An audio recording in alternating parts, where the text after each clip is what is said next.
സകൃതകൃതാവായ നാട്ടുകാരെ ശ്രദ്ധിക്കുക, കലാപരിപാടികൾ തുടങ്ങാൻ ആരംഭിക്കാൻ. അപ്പോൾ എനിക്ക് തോന്നുന്നത് വേറൊന്നുമല്ല, എന്താണ് ഇതിൻ്റെ ഒരു നിയമവശങ്ങൾ. ഒരു അവാർഡ് കൊടുക്കുമ്പോൾ ഒരു അവാർഡ് എന്തിനു വേണ്ടി, നമ്മളെയാണല്ലോ മച്ചമ്പി, അത് ഏത് മാനദണ്ഡത്തിലാണ് കൊടുക്കുന്നത്, അത് വ്യക്തമാക്കേണ്ട ഒരു കടപ്പാടുണ്ടല്ലോ. ഇരിക്കുന്ന ജൂറികളും എല്ലാം വളരെ അറിവുള്ളവരായിരിക്കും. എന്നെ സംബന്ധിച്ച് ഇതിന്റെ മാനദണ്ഡങ്ങൾ എന്താണെന്ന് അറിയില്ല. അത് നിങ്ങളൊന്ന് പറഞ്ഞ് മനസ്സിലാക്കി തന്നാൽ മതി. അത് ഉത്തരം പറ. അത് നീ ഇപ്പൊ ചോദിച്ചതേ ഒരു ആദ്യം ഊള ആൻസറാ.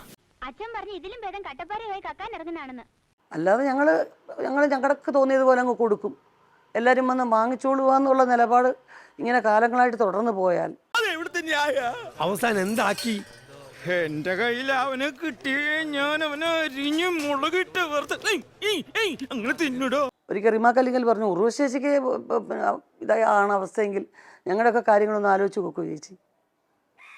സോ അതറിയണം എന്നൊരാഗ്രഹമുണ്ട്. വീട്ടിൽ ചെന്ന പിള്ളേരുടെ ചോദ്യം, ഇവിടെ വന്ന സാറിന്റെ ചോദ്യം, എന്നിട്ട് ഞാൻ ഇവർ രണ്ടുപേരുടെ മുന്നിൽ ചോദ്യം ചെയ്യുന്ന പോലെ നിൽക്കുക. ഇത്രയും ചോദ്യങ്ങൾക്ക് ഉത്തരം അറിയാമെങ്കിൽ പണ്ടേ ഞാൻ കളക്ടറായനെ. പിന്നെ ആടുജീവിതം എന്ന് പറഞ്ഞൊരു സിനിമ പരാമർശിക്കപ്പെടാതെ പോയി. തമിഴിലെ ജയബേബി എന്ന് പറഞ്ഞൊരു സിനിമ പോയിരുന്നു ബെസ്റ്റ് ആക്ട്രസ് ആയിട്ട്. അത് ആ സിനിമ അവരാരും കണ്ടിട്ട് പോലും ഇല്ല. കാര്യം സത്യമാണെങ്കിലും എനിക്ക് അംഗീകരിച്ചു കൊടുക്കാൻ പറ്റുമോ? ഇങ്ങോട്ടൊന്നും പണയണ്ട. അതെ, മനുഷ്യന്റെ ക്ഷമയ്ക്കൊക്കെ ഒരു അതിരുണ്ട്. ഇതൊക്കെ എന്ന് പറഞ്ഞാൽ ചോദ്യം ചെയ്യപ്പെടേണ്ടവയല്ലേ? അപ്പൊ അത് ചോദ്യം ചെയ്യണം. ചോദ്യം ചോദിക്കുക തന്നെ ചെയ്യും, ഉത്തരം തന്നേ പറ്റൂ. കാരണം ഈ രാജ്യം ഒരുത്തന്റെയും തന്തയുടെ വകയല്ല, ഇത് നമ്മുടെ രാജ്യമാണ്.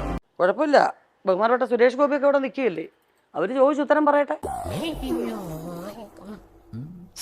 എന്താ ഉറക്കം വരുന്നു. ആളുകളുടെ ഇടയിൽ വില മതിക്കാനകത്ത വിലയാ, തേങ്ങാ കൊലയാ. ന്യായം ഉണ്ടല്ലോ, അല്ലാതെ എല്ലാ കാലത്തും നിങ്ങൾ തന്നല്ലോ വലിയ സന്തോഷം എന്നും പറഞ്ഞിങ്ങനെ വാങ്ങിച്ചുകൊണ്ട് പോകാൻ ഇതെന്ത് പെൻഷൻ കാശൊന്നും അല്ലല്ലോ. എന്റെ മേൽ ആരോപിക്കപ്പെട്ട കുറ്റങ്ങൾ ഒന്നും ഞാൻ നിഷേധിക്കുന്നില്ല.